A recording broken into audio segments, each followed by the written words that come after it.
நம்ம ஆட்கள் 1 கோடி பேர் இருக்காங்க சார். எங்கே மத்திய கிழக்கில் மட்டும். ஈரானிலையும் வேலை பார்க்குறான், ஈராக்லேயும் இருக்கான். அதை விட துபாய், அபுதாபி, அதே போன்று Bahrain, Oman, Saudi Arabia, Riyadh, Jeddah, Kuwait, கத்தர், தோஹா எல்லா இடத்துலையும் மலையாளிகள், தமிழர்கள், குஜராத்திகள் 1 கோடி பேர் இருக்காங்க. இவங்களெல்லாம் மீட்டு கொண்டு அந்த வர 1 கோடி பேர் இந்தியாவில் இருக்கக்கூடிய ஒரு 7 கோடி பேருக்கு உணவு அளிക്കാം. உங்கள் வீட்டில் நீங்கள் போய் சம்பாதிக்கிறீங்க, நீங்கள் மட்டும் சம்பாதிக்கல, உங்கள் அப்பா, உங்கள் அம்மா, உங்கள் ஒய்ஃபு, உங்கள் குழந்தைகள் எல்லாரும் சாப்பிட்றாங்க. அதன் மூலிமா நாட்டுக்கு ஒரு வருமானம் வருது.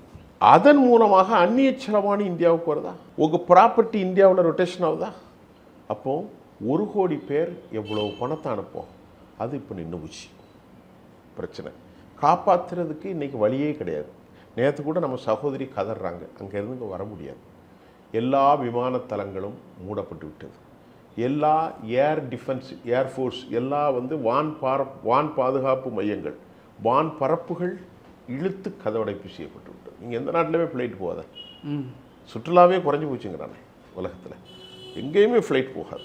ஆனால் ஒன்று நம்முடைய பிரார்த்தனையாக இருக்க வேண்டும், இந்த போர் விரைவில் நிறைவுற வேண்டும்.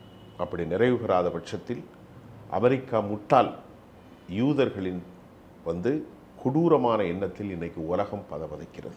இந்த பதபதைப்பில் நான் மட்டுமல்ல, உலகமே எதிர்க்க போகிறது. இந்த போர் முடிந்த பிறகு பாருங்கள், அமெரிக்கா சிறுமைப்படுத்தப்படும். காரணம் என்ன தெரியுமா?